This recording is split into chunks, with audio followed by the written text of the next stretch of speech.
मैं उस देश की नागरिक हूँ जहाँ छत्रपति शिवाजी महाराज, नाड़ प्रभु केम्पेगौड़ा और सम्राट अशोक चक्र जैसे राजा थे।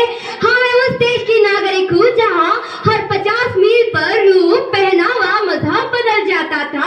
हाँ, मैं उस देश की नागरिक हूँ जिसने अपने भूगोल से पहले पूरे ब्रह्मांड का भूगोल जाना था। हाँ, मैं उस देश की नागरिक हूँ जिसके लबों पे गंगा और हाथों में तिरंगा है।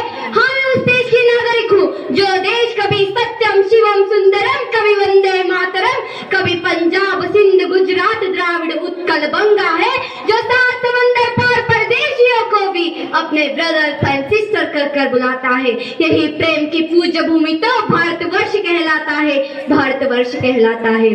सबसे पहले भारत माता के चरण स्पर्श करते हुए इस कार्यक्रम में उपस्थित माननीय अध्यक्षों, मुख्य अतिथियों, मेरे पूजनीय गुरुवृंद और मेरे सारे भाई बहनों, आप सभी को 75वां गणराज्य दिवस की हार्दिक हार्दिक शुभकामनाएं देती हूँ। हम इस दिन यानी हमारा संविधान 26 जनवरी सन 1950 को लागू हुआ था, इसलिए हम हर साल इस दिन को गणराज्य दिवस के नाम से मनाते हैं। हमें सन 1947 15 अगस्त को ही आजादी मिली, लेकिन जब हमें आजादी मिली तो हमारे पास संविधान ही नहीं था। जब अगर कोई देश चल सकता है तो वह सिर्फ संविधान से चल सकता है, इसलिए हम तय किया कि हम संविधान की रचना करेंगे। फिर ठीक 3 साल बाद, आजादी के ठीक 3 साल बाद सन 1950 और 26 जनवरी को हमारा संविधान लागू हुआ और हमारा देश एक गणराज्य देश बना। इस संविधान को बनाने वाले, इस लिखित और बृहत रूप का महान संविधान को रचने वाले एक महानायक ही थे, जिनका नाम है डॉक्टर बाबा साहेब अम्बेडकर। हमारे संविधान को बनाते बनाते 2 वर्ष 11 महीने और 18 दिन निकल गए, क्योंकि हमारा संविधान कोई ऐसा वैसा संविधान नहीं है, बल्कि सर्वोत्तम समाज निर्माण का बल रखता है, ऐसा है हमारा संविधान। आज हमारा देश कैसा है? हमारा देश जहाँ मस्जिद में दाना चूग कर चिड़िया मंदिर में पानी पीती है, मस्जिद में चूग कर चिड़िया मंदिर में पानी पीती है। मैंने सुना है यहाँ कोई राधा रानी की चुनरी सलमा बेगम सीती है, यहाँ राधा रानी की चुनरी कोई सलमा बेगम सीती है। फिर क्यों हो गए हमसे इस तरह जुदा? फिर क्यों हो गए हम इस तरह जुदा कि आज जोड़ने की बात होती है? आज हम देख सकते हैं कि हमारे समाज में, हमारे देश में एक अलग ही बीमारी फैल गई है, जो फैलती ही जा रही है। जो लोग हमारे इस पवित्र देश को धर्म के नाम से तोड़ने की जुर्रत कर रहे हैं, याद करो देशभक्तों, याद करो देश के वासियों, जब हमारे महान संत स्वामी विवेकानंद जी ने सारे विश्व को यह संदेश दिया था कि मेरा देश वह भारत देश है जो सर्वधर्म को समभाव से देखता है और भाईचारे से जीता है। जब हमारे संस्कृति और सभ्यता को सारे जहान ने शीश नवाया है, फिर क्यों आस्था के नाम पे हमने अंधविश्वास फैलाया है? जबकि हमारा संविधान हमसे कभी नहीं कहता कोई धर्म ऊंचा है, कोई धर्म नीचा है, यह धर्म बड़ा है, यह धर्म छोटा है।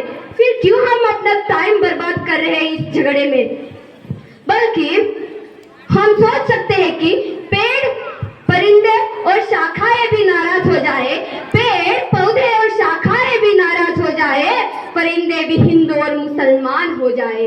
हमें एक ही बात समझनी है कि सर्वधर्म समभावी भारत की आन है, भारत की शान है और भारत की पहचान है। राष्ट्रभक्ति, आखिर क्या है राष्ट्रभक्ति?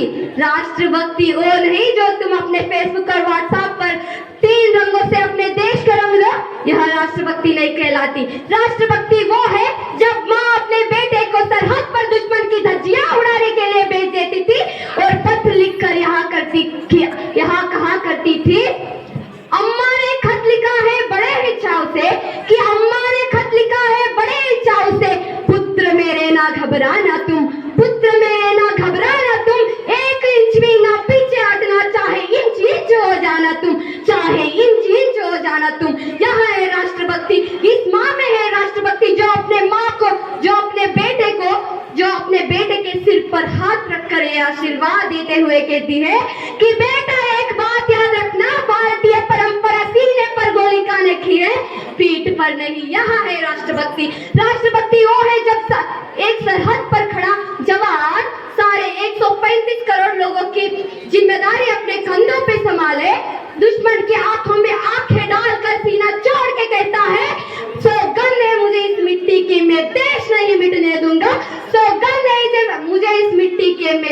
नहीं झुकने दूंगा।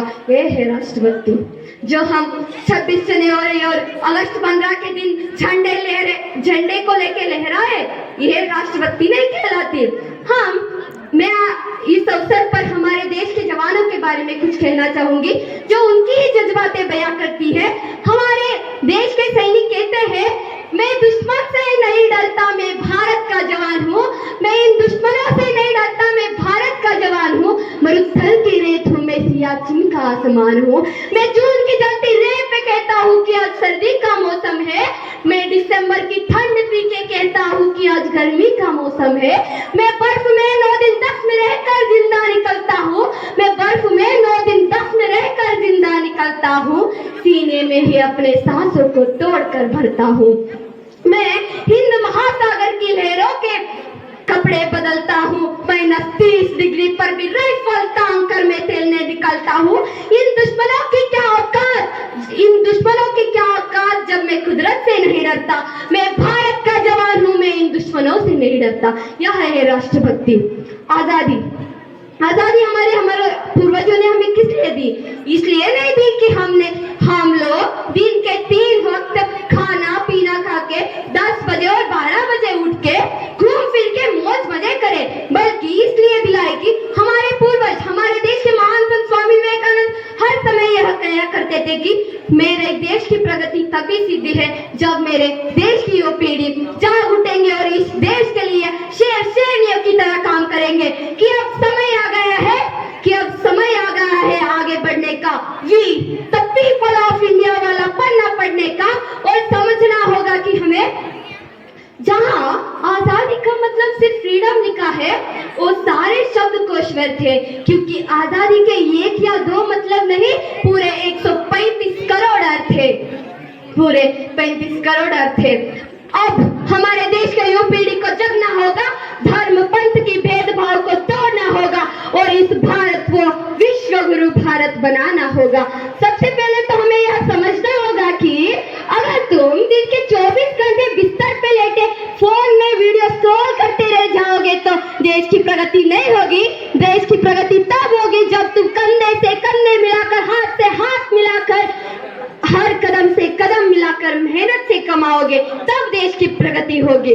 और हर भारतवासी को यहाँ सीना चौड़ा करके कहना चाहिए कि मेरा भारत महान था, महान है, महान ही रहेगा। अगर हौसला होगा बुलंद तो पाकिस्तान भी जय हिंद कहेगा। पाकिस्तान ही नहीं, सारा जहान जय हिंद कहेगा, क्योंकि सारे जहान से अच्छा हिंदुस्तान हमारा, हिंदुस्तान हमारा। हमें इस संविधान का पालन, मान, सम्मान करना होगा जो आजादी हमारे पूर्वजों ने इतने बलिदानों के बाद हमें दी है। उस संविधान को सदुपयोग करना होगा।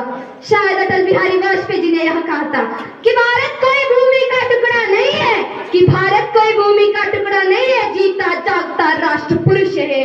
ये तर्पण की भूमि है, ये अर्पण की भूमि है। इसकी नदी नदी हमारे लिए गंगा है, इसका कंकड़ कंकड़ हमारे लिए शंकर है।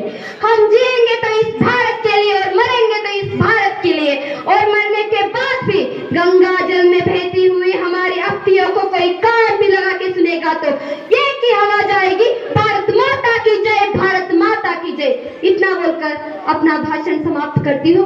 जय हिंद, जय भारत, बोलो भारत माता की, बोलो कर्नाटक माता की, जय जवान, जय जवान, वंदे वंदे, इनकलाब जिंदाबाद। ನೆಚ್ಚಿನ ಶಿಕ್ಷಕರೇ, ಹಿರಿಯರೇ ಹಾಗೂ ಸಹಪಾಠಿಗಳೇ, ಎಲ್ಲರಿಗೂ ನಮಸ್ಕಾರ. ಇಂದು ನಮಗೆಲ್ಲರಿಗೂ ತಿಳಿದಿರುವಂತೆ ನಾವು ಭಾರತ ಪ್ರಮುಖ ಐತಿಹಾಸಿಕ ದಿನವಾದ 75ನೇ ಗಣರಾಜ್ಯೋತ್ಸವ ಆಚರಣೆಗೆ ಸೇರಿದ್ದೇವೆ. ಸ್ನೇಹಿತರೆ, ಗಣರಾಜ್ಯೋತ್ಸವ ದಿನವನ್ನು ಇಡೀ ದೇಶವೇ ಸಂಭ್ರಮಿಸುತ್ತದೆ.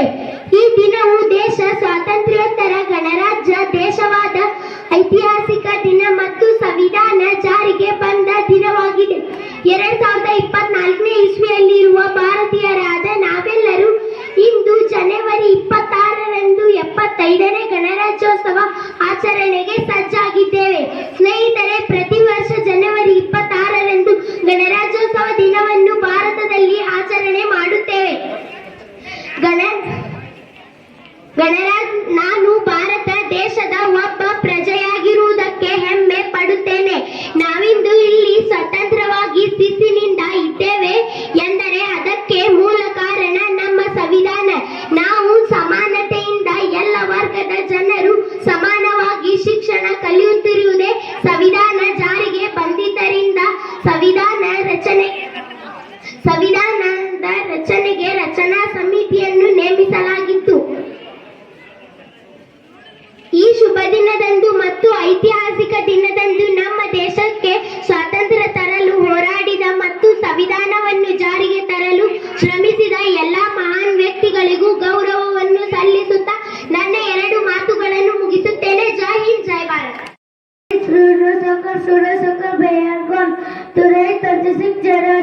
ಜೈ ಹಿಂದ್, ಜೈ ಭಾರತ್. ಸ್ವರ್ಗಾದಪಿ ಗರಿಯಸಿ.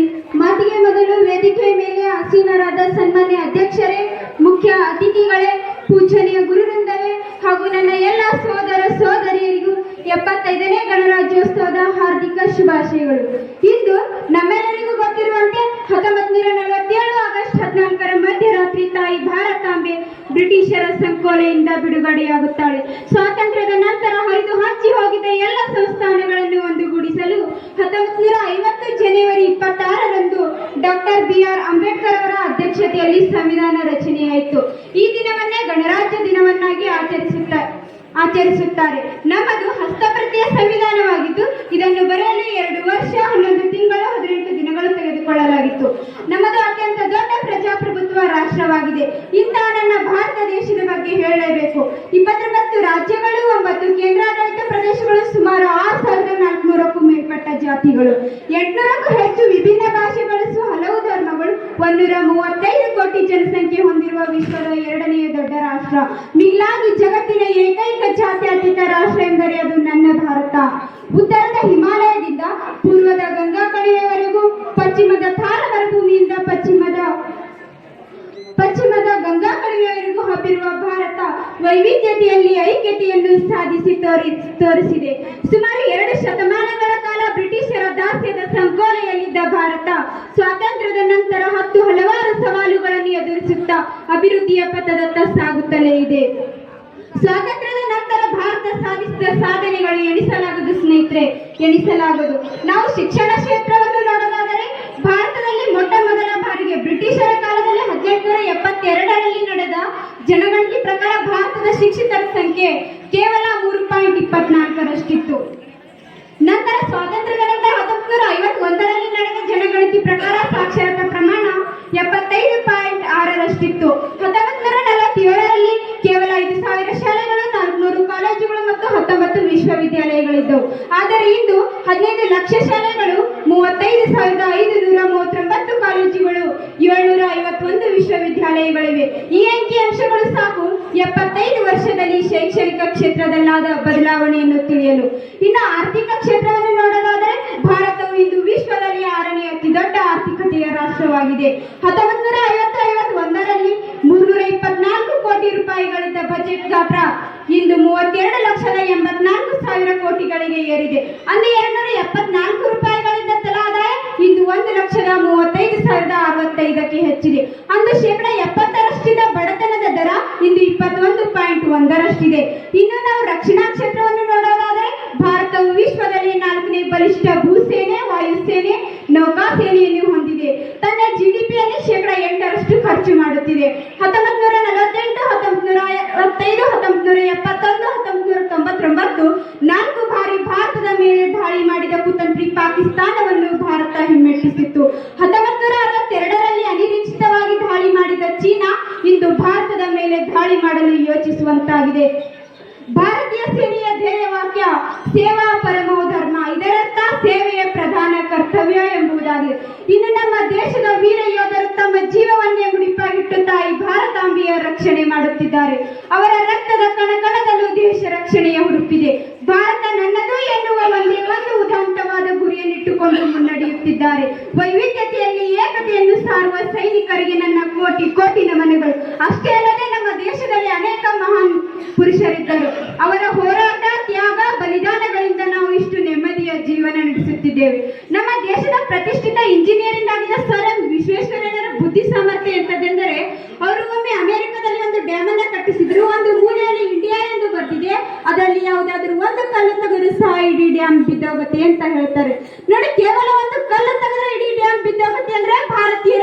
ಸಾಮರ್ಥ್ಯ ಎಂಥದ್ದು ಅಂತ. ಅಷ್ಟೇ ಅಲ್ಲದೆ ಎಳೆ ವಯಸ್ಸಿನಲ್ಲೇ ತನ್ನ ಪ್ರಾಣವನ್ನು ತಾಯಿ ಭಾರತಾಂಬೆಯ ಪಾದಕ್ಕರ್ಪಿಸಿದ ಭಗತ್ ಸಿಂಗರಂತ ವೀರ ಹೋರಾಟಗಾರರು, ಇಡೀ ವಿಶ್ವಕ್ಕೆ ಮಾದರಿಯಾಗಿ ನಿಂತ ಸಿಡಿಲ ಸಂತ ಸ್ವಾಮಿ ವಿವೇಕಾನಂದರಂತ ಸಂತರು, ಸ್ವಾತಂತ್ರ್ಯದ ನಂತರ ಹರಿದು ಹಂಚಿ ಹೋಗಿದ ಎಲ್ಲ ಸಂಸ್ಥಾನಗಳನ್ನು ಒಂದೇ ವೇದಿಕೆಯ ಮೇಲೆ ತಂದು ಭವ್ಯ ವಿಶಾಲ ಭಾರತಕ್ಕೆ ಐಕ್ಯತೆಯ ಸಂದೇಶ ಸಾರಿರುವ ಸರ್ದಾರ್ ವಲ್ಲಭಾಯ್ ಪಟೇಲರಂತ ನಾಯಕರಿದ್ದುದರಿಂದಲೇ ತಾಯಿ ಭಾರತಾಂಬೆ ಎಂದು ತಲೆ ಎತ್ತಿ ನಿಂತಿದ್ದಾಳೆ. ಹೀಗೆ ನಮ್ಮ ದೇಶ ಕ್ರೀಡೆ, ಕೈಗಾರಿಕೆ, ವಿಜ್ಞಾನ, ಮಾಹಿತಿ ತಂತ್ರಜ್ಞಾನ, ಅಣುಶಕ್ತಿ ಹೀಗೆ ವಿವಿಧ ವಲಯಗಳಲ್ಲಿ ದೈತ್ಯ ಶಕ್ತಿಯಾಗಿ ಇನ್ನಷ್ಟು ಅಭಿವೃದ್ಧಿ ಹೊಂದಲಿ ಎಂದು ಆಶಿಸುತ್ತೇನೆ. ಈ ಜೀವನ ರಾಷ್ಟ್ರಕ್ಕಾಗಿ ಎಂದು ಹೇಳುತ್ತಾ ಇಲ್ಲಿಯವರೆಗೆ ನನಗೆ ಮಾತನಾಡಲು ಅವಕಾಶ ಕೊಟ್ಟ ಸನ್ಮಾನ್ಯ ಅಧ್ಯಕ್ಷರಿಗೂ ಪೂಜನೀಯ ಗುರುವೃಂದಕ್ಕೂ ವಂದನೆಯ ಅಭಿನಂದನೆಗಳನ್ನು ತಿಳಿಸುತ್ತಾ ಈ ನನ್ನ 4 ಮಾತುಗಳನ್ನು ಮುಗಿಸುತ್ತೇನೆ. ಜೈ ಹಿಂದ್, ಜೈ Bharat. And first of all, I wish you a very happy Republic Day. Honorable President, respected principal, chief guests, my brothers and sisters. Today we are celebrating the 75th Republic Day. This day is Pious Day. So now we are gathered here for the fourth memorable occasion. Today is 26/2024 friends. Republic Day is a proud day for all Indians. So our Constitution is force on this day. In 1950, Dr. Bhimrao Ambedkar is constituted force on this day. India became so decorous and domestic country on this day. Republic Day, National Festival of India. We celebrate on this day great pride and happiness. Republic Day give us unify and its message and unify equality. Today I feel proud that I am an Indian. I love my country. Jai Hind, Jai Bharat. ಗುರು ವಿಷ್ಣು ಗುರುದೇವೋ ಮಹೇಶ್ವರ ಸನಿಯೇದೇವಿ ಮೈಕ. ತಸ್ಮೈ ಶ್ರೀ ಗುರುವೇ ನಮಃ ಎಂಬಂತೆ ಮಾತಿಗೆ ಮೊದಲು ವಿದ್ಯಾಮಾತೆಯಾದ ಶಾರದಾ ಮಾತೆಯನ್ನು ನನ್ನ ಮನದಲ್ಲಿ ಸ್ಮರಿಸುತ್ತಾ ನಾವಿವತ್ತು ಗಣರಾಜ್ಯೋತ್ಸವದ ಬಗ್ಗೆ ಒಂದೆರಡು ಮಾತನಾಡಲು ಇಷ್ಟಪಡುತ್ತೇನೆ. ವೇದಿಕೆ ಮೇಲೆ ಆಸೀನರಾದ ಅಧ್ಯಕ್ಷರೇ ಮತ್ತು ನನ್ನ ಗುರುವೃಂದ ಹಾಗೂ ನನ್ನ ಪ್ರೀತಿ ಎಲ್ಲ ಸಹೋದರ ಸಹೋದರಿಯರೇ, ನಿಮಗೆಲ್ಲರಿಗೂ 75ನೇ ಗಣರಾಜ್ಯೋತ್ಸವದ ಶುಭಾಶಯಗಳು. ನಿಮಗೆಲ್ಲರಿಗೂ ಗೊತ್ತಿರುವ ಹಾಗೆ ಭಾರತದಂತ ಪ್ರತಿ ವರ್ಷ ಜನವರಿ 26ರಂದು ಗಣರಾಜ್ಯೋತ್ಸವವನ್ನು ಆಚರಿಸಲಾಗುತ್ತದೆ. ಆಗಸ್ಟ್ 15, 1947ರಂದು ಭಾರತವು ಸ್ವತಂತ್ರವನ್ನು ಪಡೆದುಕೊಂಡಿತು ಮತ್ತು ಭಾರತವು ಪ್ರಜಾಸತ್ತಾತ್ಮಕ ಗಣರಾಜ್ಯವೆಂದು ಮಾಡಲಾಯಿತು. ಭಾರತ ಸಂವಿಧಾನ ಅಸ್ತಿತ್ವಕ್ಕೆ ಬಂದ ನಂತರ ಅಸ್ತಿತ್ವಕ್ಕೆ ಬಂದ ನಂತರ ಈ ದಿನವು ಬಹಳ ಮಹತ್ವದಾಗಿದೆ. ಗಣರಾಜ್ಯೋತ್ಸವವು ಭಾರತದ ಇತಿಹಾಸವೇನೆಂದರೆ ಆಗಸ್ಟ್ 28, 1947ರಂದು ನಡೆದ ಸಭೆಯಲ್ಲಿ ಭಾರತ ಶಾಶ್ವತ ಸೇನೆಯನ್ನು ರಚಿಸಲು ನಿರ್ಧರಿಸಲಾಯಿತು. Doctor B R. ಅಂಬೇಡ್ಕರ್ ಅವರನ್ನು ಕರಡು ರಚನಾ ಸಮಿತಿಯ ಅಧ್ಯಕ್ಷರನ್ನಾಗಿ ಮಾಡಲಾಯಿತು. ಅಂಬೇಡ್ಕರ್ ನವೆಂಬರ್ 4, 1947ರಂದು ಅಸೆಂಬ್ಲಿ ಸಂವಿಧಾನವನ್ನು ಸಲ್ಲಿಸಿದರು ಮತ್ತು ಇದನ್ನು ನವೆಂಬರ್ 26, 1947ರಂದು ಅಂಗೀಕರಿಸಲಾಯಿತು ಮತ್ತು ಜನವರಿ 26, 1950ರಂದು ಜಾರಿಗೆ ಬಂದಿತು. ಗಣರಾಜ್ಯೋತ್ಸವವು ರಾಷ್ಟ್ರೀಯ ರಜಾ ದಿನವಾಗಿದ್ದು ಜನರು ಈ ದಿನವನ್ನು ಅತ್ಯಂತ ಸಂಭ್ರಮದಿಂದ ಆಚರಿಸುತ್ತಾರೆ ಮತ್ತು ಮಕ್ಕಳು ಪರೇಡ್ ಅನ್ನು ವೀಕ್ಷಿಸಲು ದೂರದರ್ಶನ ವೀಕ್ಷಿಸುತ್ತಾರೆ. ಶಾಲೆಯಲ್ಲಿ ಮುಖ್ಯ ಆಚರಣೆಯಲ್ಲಿ ಭಾಗವಹಿಸುತ್ತಾರೆ. ಮುಖ್ಯ ಆಚರಣೆ ನವದೆಹಲಿಯ ರಾಜಪಥದಲ್ಲಿ ನಡೆಯುತ್ತದೆ. ಭಾರತೀಯ ರಾಷ್ಟ್ರಪತಿಗಳು ರಾಷ್ಟ್ರೀಯ ಧ್ವಜವನ್ನು ಹಾರಿಸುತ್ತಾರೆ. ಭಾರತೀಯ ಸಶಸ್ತ್ರ ಪಡೆಗಳಿಂದ ಮೆರವಣಿಗೆಯನ್ನು ಆಯೋಜಿಸಲಾಗುತ್ತದೆ. ದೇಶಕ್ಕಾಗಿ ತ್ಯಾಗ ಪ್ರಾಣ ಮಾಡಿದ ಎಲ್ಲಾ ಹೋರಾಟಗಾರರಿಗೆ ಜನರ ಗೌರವ ಸಲ್ಲಿಸುತ್ತಾರೆ. ನನಗೆ ಅವಕಾಶ ಮಾಡಿಕೊಟ್ಟಂತ ಅಧ್ಯಕ್ಷರೇ ಮತ್ತು ನನ್ನ ಗುರುವೃಂದ ಹಾಗೂ ನನ್ನ ಪ್ರೀತಿ ಎಲ್ಲ ಸಹೋದರ ಸಹೋದರಿಯರೇ, ನಿಮಗೆಲ್ಲರಿಗೂ ಧನ್ಯವಾದಗಳು. ಜೈ ಹಿಂದ್, ಜೈ Bharat. My name is Ahan Mustafa. Today, 26 January, Happy Republic Day. Allah my India. Thank you, Jai Hind, Jai Bharat. ಚಲೋ. ಆಹಾರ ನಿರೂಪಣದ ಮುಂದಿನ ತಯಾರಿ ಇಂಗ್ಲಿಷ್ ಭಾಷೆಯ ವಿದ್ಯಾರ್ಥಿ ವೇದಿಕೆ ಕಡೆ ಬರಬೇಕು. Good morning, everyone. Respected teachers and friends. My name is Karthik Subramanian. Happy Republic Day. Thank you, Jai Hind, Jai Bharat. Teachers and my dear friends, my name is Sanvi Sanmesh. I am senior LKG. Today is Republic Day. We celebrate Republic Day on 36 January every year. On this day in 1950, the Constitution of India come to for us. It is the national festival. Happy day. Wish you all a very happy Republic Day. Whenever I wish all of you happy Republic Day. Many great leaders, Mahatma Gandhi, Bhagat Singh, and so on. It is proud moment of Indian country. We are celebrating 75 Republic Day. Jai Hind, Jai Bharat.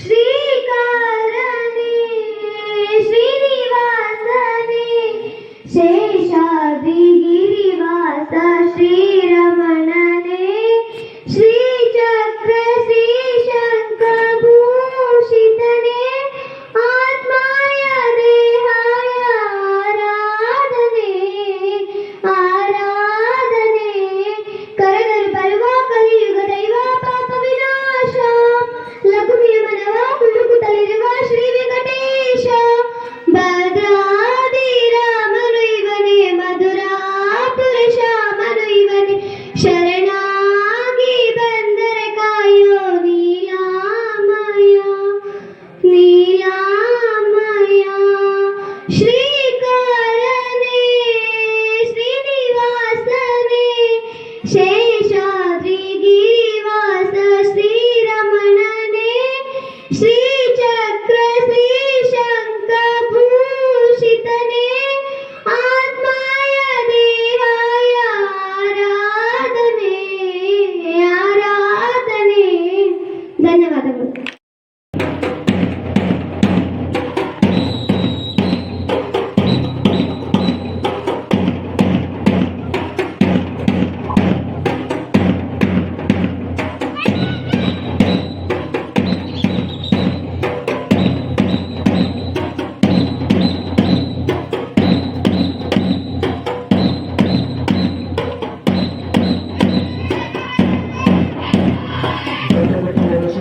ಮೊದಲು ಭಾರತ ದೇಶದ ಕಲ್ಯಾಣ ದೇಶ ಕೇಸರಿ ದೇಶಗಳು ನಡುವೆ ಅಶೋಕ ಚಕ್ರವರ್ತಿ ಅಶೋಕನ ಚಕ್ರವನ್ನು ಹೊಂದಿರತಕ್ಕ ಅಧಿಕೃತವಾಗಿ ಘೋಷಣೆಯಾಗಿರ್ತಕ್ಕಂಥ ಕಲ್ಯಾಣ ದೇಶ ನಮ್ಮ ಒಂದು ಭಾರತದ ಒಂದು ಚಿಹ್ನೆಯಾಗಿ ಇಡೀ ದೇಶಾದ್ಯಂತ ಇವತ್ತು ಎಲ್ಲ ಕಡೆ ದರ್ಶನ ಮಾಡುವ ಮುಖಾಂತರವಾಗಿ ಆ ಗೌರವವನ್ನು ಗೌರವಿಸಲಾಗಿದೆ. ಈಗ ನಮ್ಮ ಭಯೋತ್ಪಾದಕ ಶಿಕ್ಷಣ ಸಂಸ್ಥೆಯ ಒಂದು ಸಂಸ್ಥಾಪಕ ಅಧ್ಯಕ್ಷರಾಗಿರ್ತಕ್ಕಂಥ ಸನ್ಮಾನಿಸಿದ ಮಹೇಶ್ ಕುಮಾರ್ ಧರ್ಮದ ಒಂದು ಅಧ್ಯಕ್ಷತೆಯಲ್ಲಿ ಒಂದು ಆರಂಭಿಸಿರ್ತಕ್ಕಂಥ ಅತಿಥಿಗಳ ಒಂದು ಎಲ್ಲ ಅತಿಥಿ ಮಹೋದಯ ಮತ್ತೆ ಒಂದು ಪಥಸಂಚಲನ ಕಾರ್ಯಕ್ರಮ ಇರ್ತಾರೆ. ಕರ್ನಾಟಕ ಜನವಂದನೆಯ ಅನಂತಾದ ಕೇಸರಿ ಧ್ವಜ ಈಗ ವೇದಿಕೆ ಮುಂಭಾಗದ ಮುಂದೆ ಆಗಮಿಸಿದೆ. ಇನ್ನೇಕ ಶಿಕ್ಷಣಗಳಲ್ಲಿ ಆ ಒಂದು ಕರ್ನಾಟಕ ಜಿಲ್ಲೆ ಎರಡನೆಯ ರಂಗವಾಗಿರ್ತಕ್ಕಂಥ ಮತ್ತು ಬೆಳೆ ಅಶೋಕ ಚಕ್ರವನ್ನು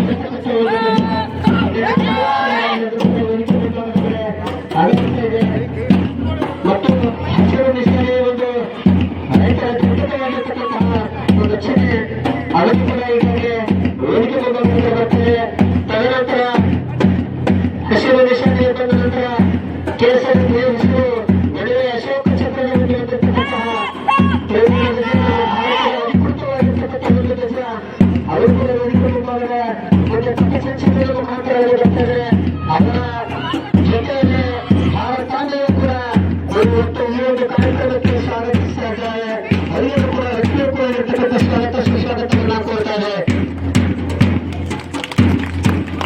ಈ ಮೂರು ಬಣ್ಣಗಳು ಮತ್ತು ಅಶೋಕ ಚಕ್ರವನ್ನ ಕೇಸರಿ ಹೆಸರು ವೇದಿಕೆ ಮುಂಭಾಗದಲ್ಲಿ ಆಗಮಿಸುತ್ತಾರೆ.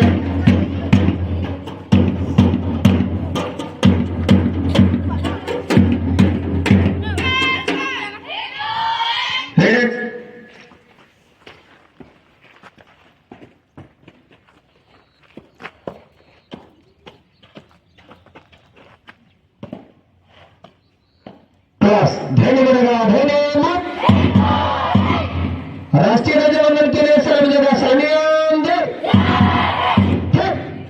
अध्यक्ष मंच को सर्वजगा सनियम जय। अतिथि मंच को सर्वजगा सनियम जय।